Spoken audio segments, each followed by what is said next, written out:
Hello students, welcome to Study Live with Raunak. आशा करती हूँ आप लोग अच्छे होंगे और अच्छे से अपने एग्जाम की तैयारी में लगे होंगे। तो फ्रेंड्स, हम हाजिर हैं एक बार फिर से आपके लिए जीके का एक जबरदस्त मॉक टेस्ट लेके, जिसमें सभी प्रश्न जो है वो बहुत ही हेल्पफुल साबित होंगे आपके लिए, क्योंकि सभी टॉपिक से कुछ कुछ प्रश्न लिए गए हैं। तो वीडियो को पूरा देखिएगा, क्योंकि पढ़ने वाले बच्चों के लिए 50 प्रश्न कुछ ज्यादा नहीं होते हैं। तो अपना थोड़ा सा समय देके वीडियो को पूरा जरूर देखिएगा। तो जो लोग चैनल पर नए हैं उनसे मेरी रिक्वेस्ट है कि वो लोग चैनल को सब्सक्राइब कर लीजिए। यहाँ आपको बेहतरीन से बेहतरीन जीके के मॉक टेस्ट प्रोवाइड कराए जाते हैं। तो चलिए शुरुआत करते हैं, ज्यादा वक्त नहीं लेंगे हम आपका।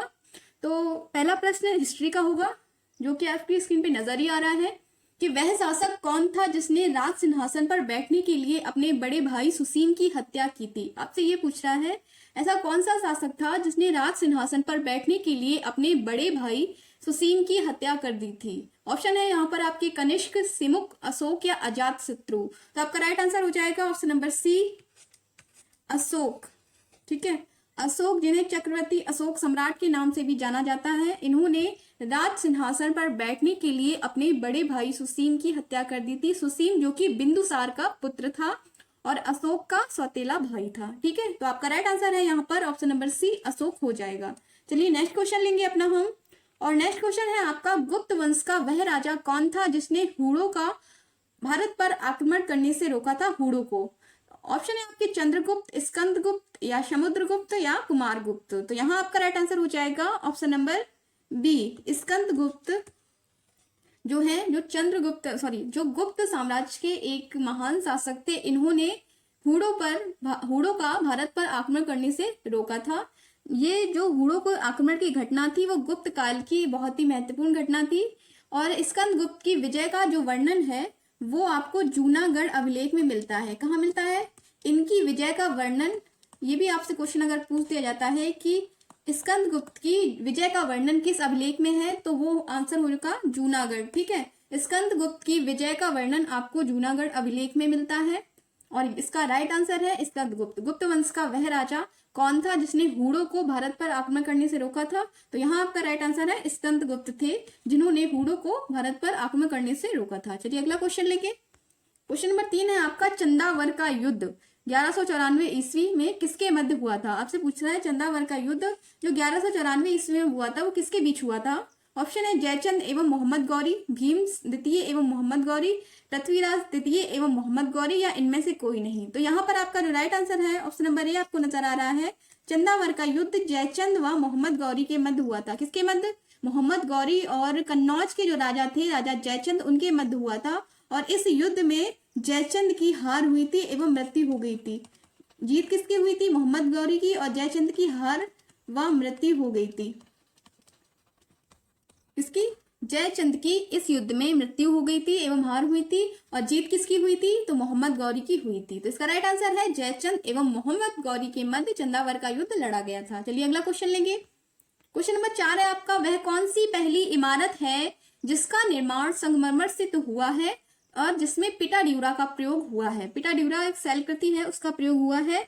आपके ऑप्शन है जहांगीर का मकबरा, एतमादुल्ला मकबरा, हुमायूं का मकबरा या इनमें से कोई नहीं। तो आपका यहाँ पर राइट आंसर है ऑप्शन नंबर बी, मुगल काल की एक रचना है एतमादुद्दौला का मकबरा। एतमाद-उद-दौला का मकबरा वो पूर्णतया जो है वो संगमरमर से बना हुआ है और जिसमें पिटाड्यूरा का प्रयोग हुआ है। ठीक है, ऑप्शन नंबर बी आपका राइट हो जाएगा। और ये जो है एतमादुद्दौला का मकबरा, ये आगरा में यमुना नदी के तट पर है। कहाँ पर? आगरा के यमुना नदी के तट पर है ये मकबरा इसका, एतमाद-उद-दौला का। चलिए अगला क्वेश्चन लेंगे, क्वेश्चन नंबर 5, कि किस विद्रोह को बंकिम चंद्र चटर्जी ने अपने उपन्यास आनंद मठ के उल्लेख कर प्रसिद्ध किया है? तो बंकिम चंद्र चटर्जी का एक उपन्यास था आनंद मठ, उसमें आपसे पूछ रहा है किस विद्रोह का उल्लेख है। ऑप्शन है आपके भीलपुर विद्रोह, रंगपुर या दीनापुर विद्रोह, वीरभूमि विद्रोह या सन्यासी विद्रोह। तो यहाँ आपका राइट आंसर है option number D, Bankim Chandra Chatterjee ने अपने उपन्यास आनंद मठ में सन्यासी विद्रोह का उल्लेख किया है। किस विद्रोह का? सन्यासी विद्रोह का, जो कि 1776 ईस्वी में हुआ था। इस विद्रोह का उल्लेख चटर्जी जी ने आनंद मठ में किया है। ऑप्शन नंबर डी यहाँ पर राइट है। चलिए अगला क्वेश्चन लेंगे, और क्वेश्चन नंबर 6 है आपका, ब्रिटिश सरकार ने भारत में स्थायी बंदोबस्त कब लागू किया? आपसे ये पूछा जा रहा है कि ब्रिटिश सरकार ने भारत में स्थायी बंदोबस्त को कब लागू किया? ऑप्शन है आपके 1803 में, 1762 में, 1793 में या 1753 में। तो यहाँ आपका राइट आंसर है ऑप्शन नंबर सी, 1793 ईस्वी में ब्रिटिश सरकार ने भारत में स्थायी बंदोबस्त को लागू कर दिया था, जिसमें राजाओं और तालुकोदारों को जमींदार के रूप में मान्यता मिल गई थी। ठीक है, इसका जो देश होने के बाद, मतलब ये जो बंदोबस्त था, इसके लागू होने के बाद राजाओं और तालुकदारों को जमींदार के रूप में मान्यता मिल गई थी, जिससे अब वो किसानों से कर वसूलने में सक्षम थे। चलिए अगला क्वेश्चन लेंगे, क्वेश्चन नंबर 7 कि निम्नलिखित में किस क्रांतिकारी संगठन ने काकोरी षड्यंत्र को अंजाम दिया था? तो इसका राइट आंसर है ऑप्शन नंबर बी, जो आपको नजर आ रहा है, हिंदुस्तान रिपब्लिक एसोसिएशन। किसने? काकोरी षड्यंत्र, जो कि एक काकोरी ट्रेन डकैती घटना थी, इसको कब अंजाम दिया गया था? तो इसको अंजाम आपको दिया गया था, ठीक है, हिंदुस्तान रिपब्लिक एसोसिएशन ने इस काकोरी षड्यंत्र को अंजाम दिया था। ठीक है, जिसे एचआरए में कहते हैं शॉर्ट फॉर्म में। तो ऑप्शन नंबर बी यहाँ पर आपका राइट है। किसने अंजाम दिया था? हिंदुस्तान रिपब्लिक एसोसिएशन, काकोरी षड्यंत्र जो कि एक ट्रेन डकैती की घटना थी, अंजाम दिया गया था। चलिए अगला क्वेश्चन लेंगे, क्वेश्चन नंबर 8 है आपका, कालाहारी रेगिस्तान कहाँ है? ऑप्शन है दक्षिणी पश्चिमी एशिया, उत्तरी पश्चिमी मैक्सिको या दक्षिण अफ्रीका या दक्षिण पश्चिमी अफ्रीका। तो यहाँ आपका राइट आंसर है कालाहारी रेगिस्तान या कालाहारी मरुस्थल जो है वो ऑप्शन नंबर सी, दक्षिण अफ्रीका में है। कहां पर? दक्षिण अफ्रीका के बोत्सवाना, दक्षिण अफ्रीका के बोत्सवाना तथा नामीबिया, दक्षिण अफ्रीका के बोत्सवाना तथा नामीबिया की सीमा के पर 9 लाख वर्ग किलोमीटर पर स्थित है। ये 9 लाख वर्ग किलोमीटर में स्थित है ये दक्षिण अफ्रीका का कालाहारी रेगिस्तान। कहां पर? बोत्सवाना तथा नामीबिया की सीमा पर। कितने में स्थित है? 9 लाख वर्ग किलोमीटर में स्थित है ये कालाहारी रेगिस्तान। तो यहाँ आपका राइट आंसर है ऑप्शन नंबर सी, दक्षिण अफ्रीका। चलिए अगला क्वेश्चन लेंगे, और क्वेश्चन नंबर 9 है आपका, निम्नलिखित में से किस किताब में पहली बार जनगणना शब्द का प्रयोग किया गया था? ऑप्शन है राजतरंगिणी, अर्थशास्त्र, अकबरनामा या आईने अकबरी। तो आपका राइट आंसर हो जाएगा यहाँ पर ऑप्शन नंबर बी, अर्थशास्त्र जो पुस्तक है उस पुस्तक में जनगणना शब्द का पहली बार प्रयोग हुआ था। ठीक है, ऑप्शन नंबर बी यहाँ पर राइट है, जनगणना शब्द का प्रयोग अर्थशास्त्र में पहली बार किया गया था। चलिए अगला क्वेश्चन लेंगे, और क्वेश्चन नंबर 10 है आपका, lectures from Colombo to Almora निम्नलिखित में से किसके अनुभवों पर आधारित है? ऑप्शन है यहाँ आपके वीर सावरकर, एनी बेसेंट, रामकृष्ण परमहंस या स्वामी विवेकानंद। तो यहाँ आपका राइट आंसर है ऑप्शन नंबर डी हो जाएगा, स्वामी विवेकानंद के अनुभवों पर आधारित है lectures from Colombo to Almora. यहाँ पर आपका राइट आंसर है स्वामी विवेकानंद। ठीक है, चलिए आगे बढ़ेंगे, क्वेश्चन नंबर 11 लेंगे। और अगर सेशन अच्छा लग रहा हो तो प्लीज एक लाइक कर लीजिए, चैनल पे नई है तो सब्सक्राइब जरूर कर लीजिए। तो क्वेश्चन नंबर 11 है आपका, निम्नलिखित में कौन सा युग्म सुमेलित नहीं है, ये आपसे पूछा जा रहा है। ऑप्शन है आपका, विश्व मानव अधिकार दिवस 1 दिसंबर, विश्व स्वास्थ्य दिवस 7 अप्रैल, संयुक्त राष्ट्र दिवस 24 अक्टूबर या विश्व साक्षरता दिवस 8 सितंबर। तो आपका बी, सी, डी ये तो सही है, ये इनकी डेट जो है बिल्कुल सही है, लेकिन आपका विश्व मानव अधिकार दिवस जो है वो 1 दिसंबर को नहीं, वो कब मनाया जाता है? वो 10 दिसंबर को मनाया जाता है। तो आपका ऑप्शन नंबर बी यहाँ पर राइट हो जाएगा, ये जो है सही से सुमेलित नहीं है, आपसे नहीं है पूछा जा रहा है ना, तो इसका ऑप्शन नंबर ए राइट है आपका, विश्व मानव अधिकार दिवस 1 दिसंबर को नहीं 10 दिसंबर को मनाया जाता है। चलिए अगला क्वेश्चन लेंगे, और क्वेश्चन नंबर 12 है आपको, किस शहर को टाइगर गेटवे ऑफ इंडिया कहा जाता है? ऑप्शन में है आपके लखनऊ, मैसूर, नागपुर या भोपाल। तो आपका राइट आंसर है ऑप्शन नंबर सी, नागपुर को टाइगर गेटवे ऑफ इंडिया कहा जाता है। किसे? ये महाराष्ट्र शहर का, महाराष्ट्र जो है वहां का एक शहर है नागपुर, उसे टाइगर गेटवे ऑफ इंडिया कहा जाता है। ठीक है, ऑप्शन नंबर सी आपका राइट है। चलिए अगला क्वेश्चन लेंगे, क्वेश्चन नंबर 13 है आपका, भारतीय संसद के ऊपरी सदन का नाम क्या है? प्रबंधकारिणी समिति, राज्यसभा, उच्च सदन या विधानसभा। तो यहाँ पर राइट ऑप्शन है ऑप्शन नंबर बी, भारतीय संसद का जो ऊपरी सदन या उच्च सदन होता है उसे राज्यसभा कहा जाता है। क्या कहा जाता है? राज्यसभा कहा जाता है। अगला प्रश्न लेंगे हम, और अगला प्रश्न है आपका, केरल के राजा रवि वर्मा निम्न में किस कला के लिए जाने जाते थे?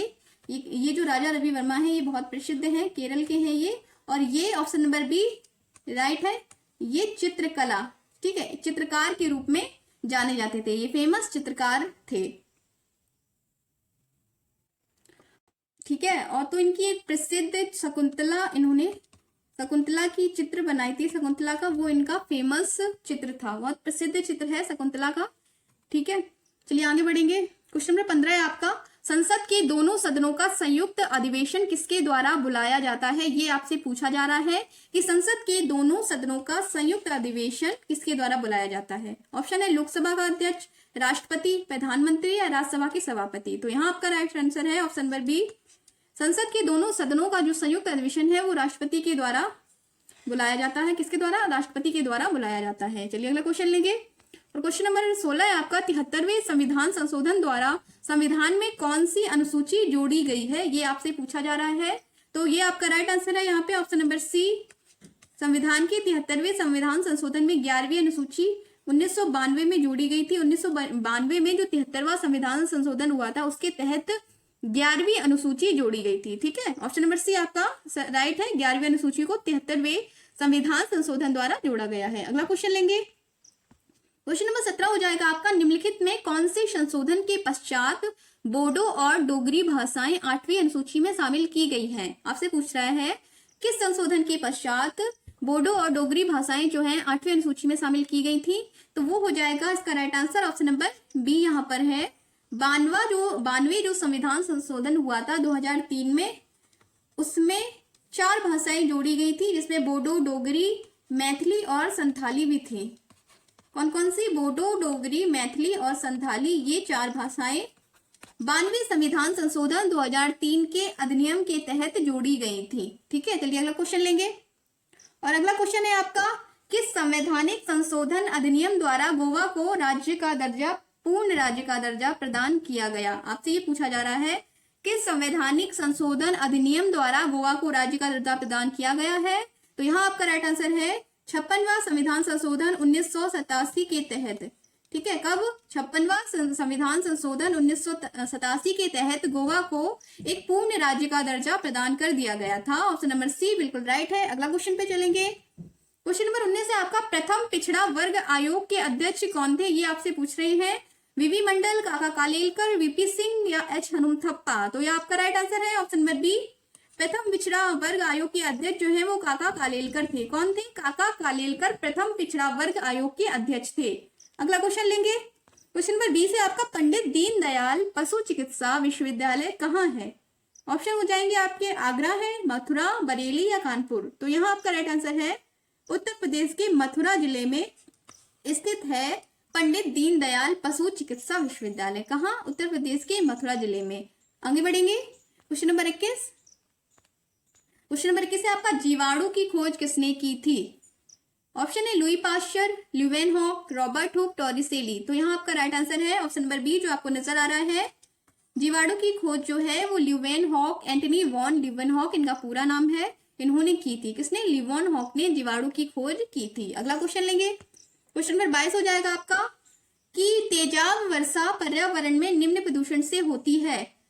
Carbon monoxide, carbon dioxide, ozone एवं कार्बन डाइऑक्साइड, नाइट्रोजन ऑक्साइड व सल्फर डाइऑक्साइड या इनमें से कोई नहीं। तो यहाँ आपका राइट आंसर है ऑप्शन नंबर सी, तेजाब या वर्षा या एसिड रेन जिसे कहा जाता है, जिससे विभिन्न जो स्मारक हैं उन्हें क्षति पहुंच रही है। जैसे ताजमहल का रंग जो है वो पीला हो रहा है, ये किस वजह से होती है? ये नाइट्रोजन ऑक्साइड व सल्फर ऑक्साइड 2 गैसों की वजह से होती है। ये नाइट्रोजन ऑक्साइड और सल्फर ऑक्साइड जल से क्रिया करके गंधक बनाती हैं जो तेजाब वर्षा कराने में सहायक होती है, जो जिससे एसिड रेन होता है। ठीक है, तो ऑप्शन नंबर सी आपका राइट है। किसके प्रदूषण से? नाइट्रोजन ऑक्साइड एवं सल्फर डाइऑक्साइड। आगे बढ़ेंगे। क्वेश्चन नंबर 23 लेंगे कि गंडक परियोजना किन राज्यों की संयुक्त परियोजना है?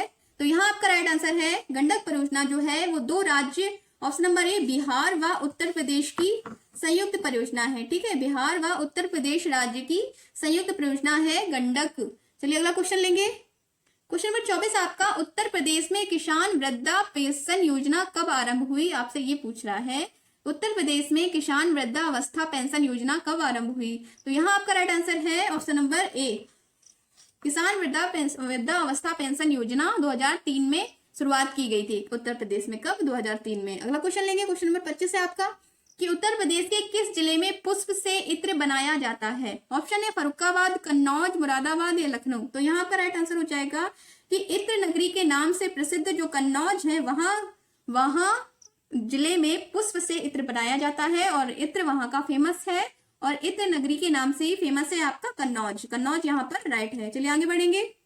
क्वेश्चन नंबर 26 ले लेंगे अपना हम। उत्तर प्रदेश में अफीम का सबसे बड़ा जिला आपसे पूछ रहा है। ऑप्शन हो जाएंगे गाजीपुर, बागपत, प्रतापगढ़ या बाराबंकी। तो यहाँ पे आंसर है आपका option number D. Uttar Pradesh में जो अफीम का सबसे बड़ा जिला है वो है आपका बाराबंकी। बाराबंकी में अफीम उत्पादन वो कुल मात्रा में किया जाता है। ठीक है, अधिक मात्रा में अफीम का उत्पादन जो है वो बाराबंकी में किया जाता है। अगला क्वेश्चन लेंगे। क्वेश्चन नंबर 27 पे चलेंगे कि फुलहर झील भारत के किस राज्य में स्थित है? ऑप्शन हो जाएगा मध्य प्रदेश, उत्तर प्रदेश, राजस्थान या बिहार। तो इसका राइट आंसर है कि फुलहर झील जो है वो उत्तर प्रदेश में है, भारत के उत्तर प्रदेश राज्य में है। और उत्तर प्रदेश में कहां पर है? उत्तर प्रदेश के पीलीभीत जिले में स्थित है। कहां पर? उत्तर प्रदेश के पीलीभीत जिले में है। इसके अन्य नाम भी हैं पंगैती फुलहर, फुलहर झील को पंगैती फुलहर ताल या गोमत ताल के नाम से भी जानते हैं फुलहर झील को। किस नाम से? अगर आपसे ये पूछे कि गोमत ताल भारत के किस राज्य में स्थित है या पंगैती फुलहर ताल या फुलहर झील, तो आपका राइट आंसर हो जाएगा उत्तर प्रदेश के पीलीभीत जिले में स्थित है फुलहर झील। चलिए आगे बढ़ेंगे। क्वेश्चन नंबर 28 लेंगे अपना हम। हथनी कुंड बैराज किस नदी पर बना है? ऑप्शन है गंडक, यमुना, अलकनंदा या चंबल। तो ये आपका राइट आंसर है ऑप्शन नंबर बी। हथनी कुंड बैराज वो यमुना नदी पर बना है और हरियाणा में है। कहां पर? हरियाणा में यमुना नदी पर स्थित है आपका हथनी कुंड बैराज। चलिए अगला क्वेश्चन लेंगे।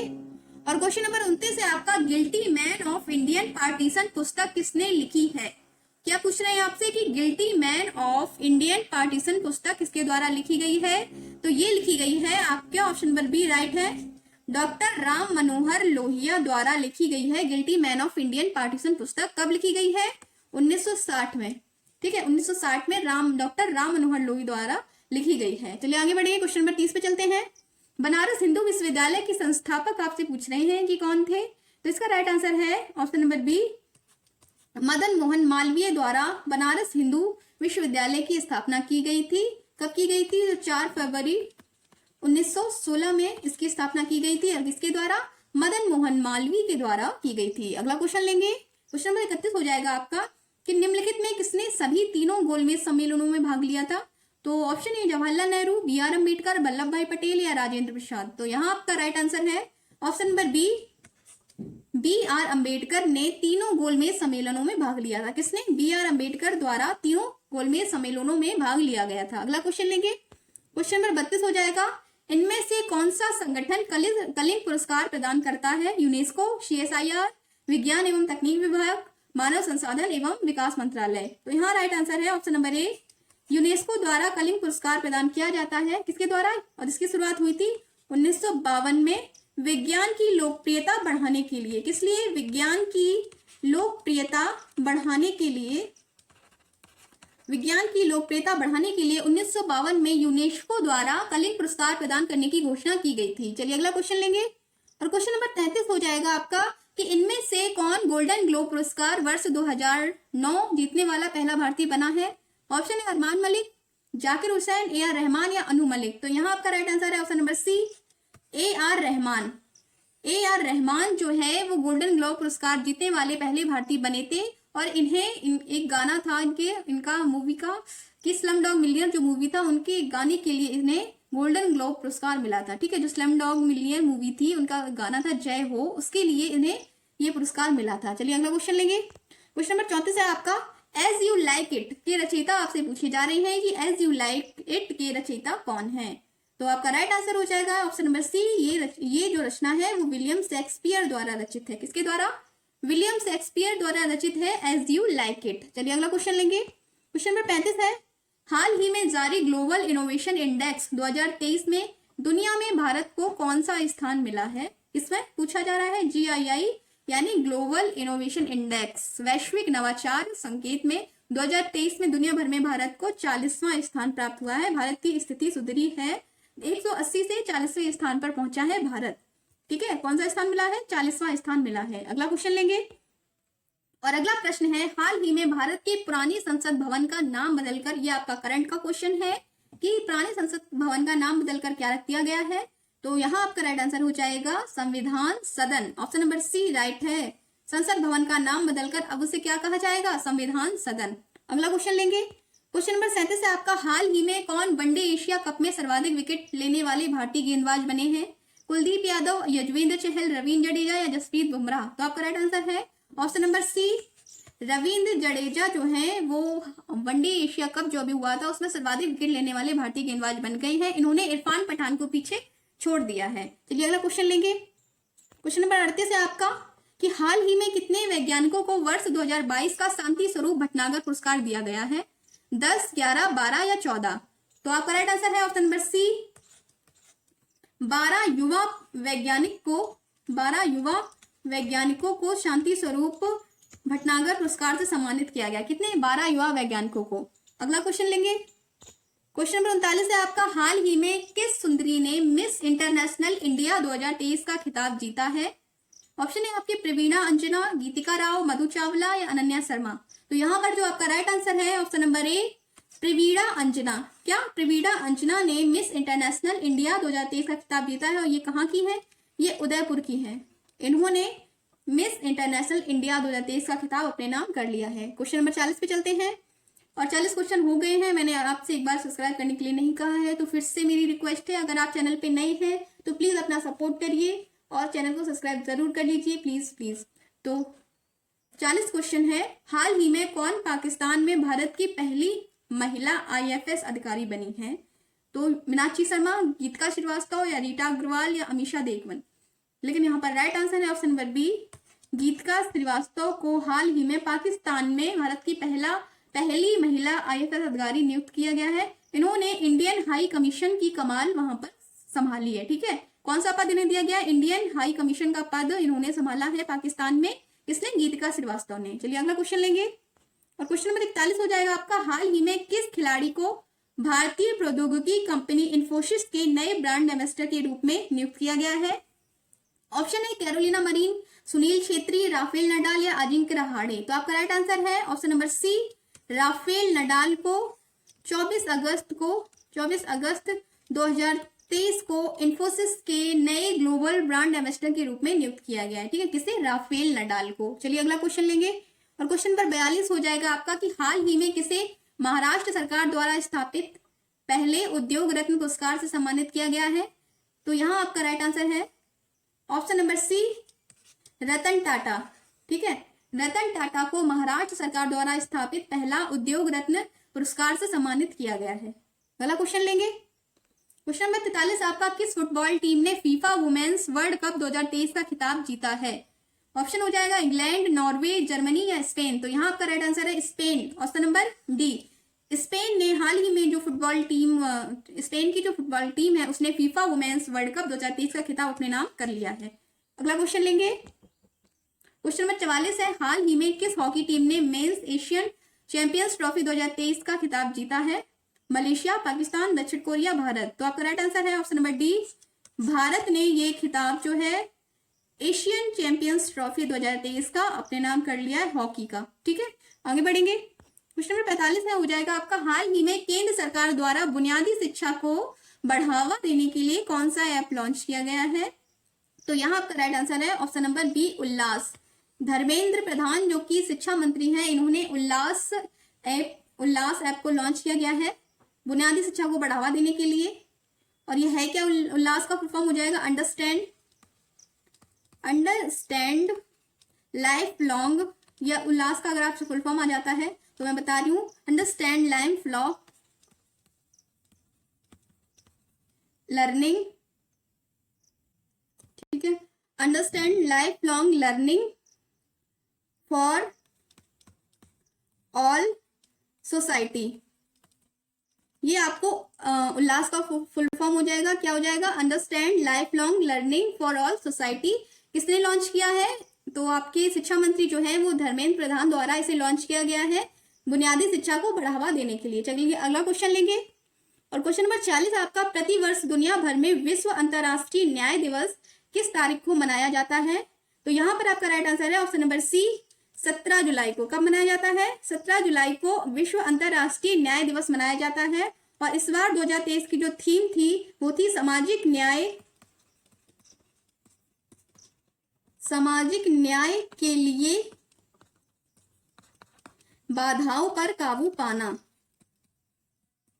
बाधाओं पर काबू पाना, ये थी इस बार की 2023 की विश्व अंतर्राष्ट्रीय न्याय दिवस की थीम। ठीक है, कब मनाया जाता है? 17 जुलाई को मनाया जाता है। चलिए अगला क्वेश्चन लेंगे। और अगला क्वेश्चन है आपका, कौन व्यक्ति हाल ही में एसबीआई कार्ड के नए एमडी एंड सीईओ बने हैं? तो यहाँ आपका राइट आंसर है ऑप्शन नंबर ए जो है अभिजीत चक्रवर्ती।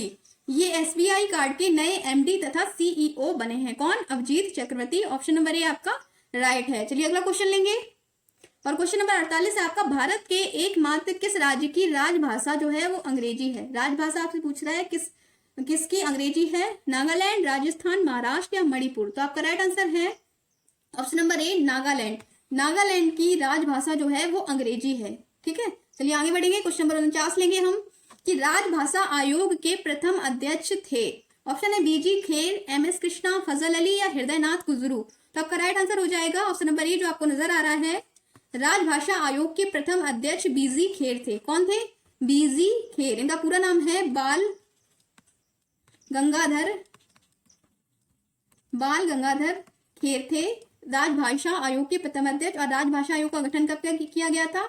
तो 1955 में राजभाषा आयोग का गठन किया गया था। अगला क्वेश्चन है, क्वेश्चन नंबर 50 है, ये आपका आखिरी क्वेश्चन है कि कंबोडिया स्थित अंकोर वाट मंदिर किस देवता को समर्पित है? ऑप्शन है आपके सूर्य, विष्णु, शिव या गणेश? तो यहाँ आपका राइट आंसर है ऑप्शन नंबर बी। कंबोडिया स्थित जो अंकोर वाट मंदिर है वो विष्णु का एक बहुत बड़ा मंदिर है, जिसे कंबोज के राजा सूर्यवर्मा द्वितीय द्वारा बनवाया गया था। किसके द्वारा? कंबोज के राजा सूर्यवर्मा द्वितीय द्वारा बनवाया गया था। और इसका राइट आंसर है किस देवता को समर्पित है? तो ऑप्शन नंबर बी विष्णु देवता को समर्पित है। और ये आपका जो क्वेश्चन आपको नजर आ रहा है 51 क्वेश्चन नंबर है कि वैश्विक शांति सूचकांक 2023 में भारत किस स्थान पर रहा है? ये आपको इसका आंसर आपको कमेंट में देना है। ठीक है, करंट अफेयर का क्वेश्चन है और इम्पोर्टेंट क्वेश्चन है, तो इसका आंसर आप लोग मुझे कमेंट जरूर करिएगा कि वैश्विक शांति सूचकांक 2023 में भारत का कौन सा स्थान रहा है। ठीक है फ्रेंड्स, तो ये थे आपके आज के 50 महत्वपूर्ण क्वेश्चंस जो कि सभी टॉपिकों से लिए गए हैं। तो आपसे एक रिक्वेस्ट है कि अगर आप चैनल पे नए हैं तो प्लीज चैनल को सब्सक्राइब जरूर कर लीजिए, और अगर लेसन पसंद आता है तो एक लाइक जरूर करिएगा, और मॉक टेस्ट देते रहिए क्योंकि अब समय कम है और समय जो है वो मॉक टेस्ट देने का है। तो मॉक टेस्ट दीजिए, पूरा वीडियो देखिए क्योंकि सभी क्वेश्चन इंपॉर्टेंट है। तो चलिए हम फिर मिलते हैं कल एक नई वीडियो के साथ। तब तक के लिए नमस्कार, टेक केयर एंड बाय।